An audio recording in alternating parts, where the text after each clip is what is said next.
Wala raw kapalpakan sa eleksyon ngayong araw. Sabi yan ng COMELEC kahit na merong mga naglukong automated counting machine at mga mahinang tinta ng indelible ink. Pati nga yung mga may kapansanan at senior citizen na stress sa pagboto. Magbabalita si Ian Suyu para sa Bilang Pilipino 2025.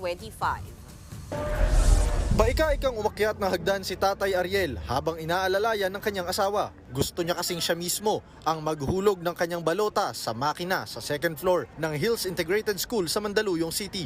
Nasa ground floor ang special voting rooms para sa mga senior citizen at PWD. Yun nga lang, mga nagbabantay na raw ang maghuhulog ng kanilang balota sa makina. Ganyan din ang hinaing ng mga seniors at PWD sa Taguig.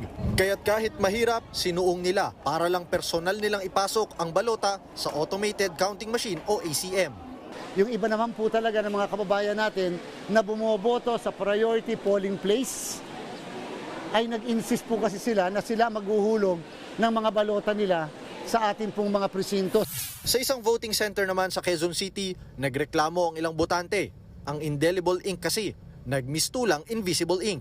Paliwanag ni Chairman Garcia, kahit pasabihin nila na wala na akong indelible ink, the fact na may pirma ka na sa EDCBL, the fact na may serial number ka na sa EDCBL, isa lang ang ebidensya nun, nakaboto ka na. Ngayon, kahit nga hindi ka pa nakakaboto, pero meron kang indelible ink sa iyong hintuturo, hindi ka na rin makakaboto. Ilang automated counting machines naman ang nagloko sa Marikina. Paulit-ulit daw kasing iniluluwa ng mga makina ang mga balota. Maging si Congresswoman Stella Kimbo na tumatakbong alkalde sa lungsod, inabot ng 2.5 oras sa paghihintay. Ayon kay Chairman Garcia, dala raw yan ng mainit na panahon. Kaagad tayo nagpadala ng contingency machine. Sinabi natin na dapat mapalitan na lang kaagad yun kahit naman hindi nasisira yung makina. Sa Marikina pa rin, mayroong nagreklamong si Bam Aquino ang kanyang ibinoto sa pagkasenador, pero si Bato de la Rosa raw ang lumabas sa kanyang resibo. Siyempre medyo pagkainis, pagkagalit. Sinabi ko sa kanila, ipapasok daw nila,